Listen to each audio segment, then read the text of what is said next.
এবার যেন ফরচুন বরিশালে ব্যাটিং লাইন শক্তিশালী করতে, এমনকি ফরচুন বরিশালকে চ্যাম্পিয়ন করতে 2 কোটি টাকা দিয়ে গেলেন ম্যাক্সওয়েলকে দলে ফেরালেন ফরচুন বরিশালের বড় ক্যাপ্টেন তামিম ইকবাল।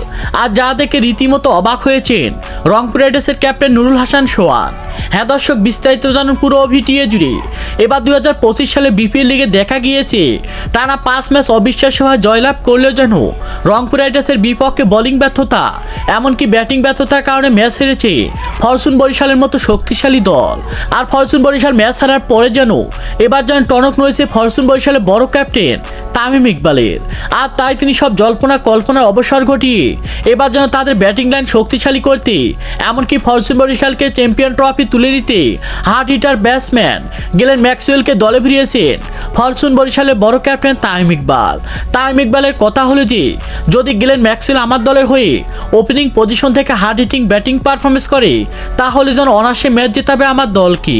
কারণ হলো যে তাকে ফ্রান্সাইজি লিগ, বিপিএল লিগ এমনকি আইপিএল লিগে দেখা যায় হার্ড হিটিং ব্যাটিং পারফরমেন্স করে অবিশ্বাস্যভাবে ম্যাচ জিতিয়ে থাকেন এই গেলেন ম্যাক্সওয়েলের মতো হার্ড হিটার ব্যাটসম্যান। আর তাই আমি টাকার পরোয়া না করে 2 কোটি টাকা দিয়ে গেলেন ম্যাক্সওয়েলের মতো হার্ড হিটার ব্যাটসম্যানকে আমার দলে ফিরিয়েছি আমি।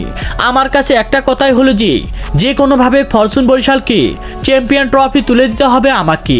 আর এই প্রত্যাশা নিয়ে যেন একের পর এক ক্যারিবিয়ান তারকা এমনকি বিদেশি তারকাদের দলে ফেরাতে ব্যস্ত হয়ে পড়েছেন ফরচুন বরিশালের বড় ক্যাপ্টেন তামিম ইকবাল।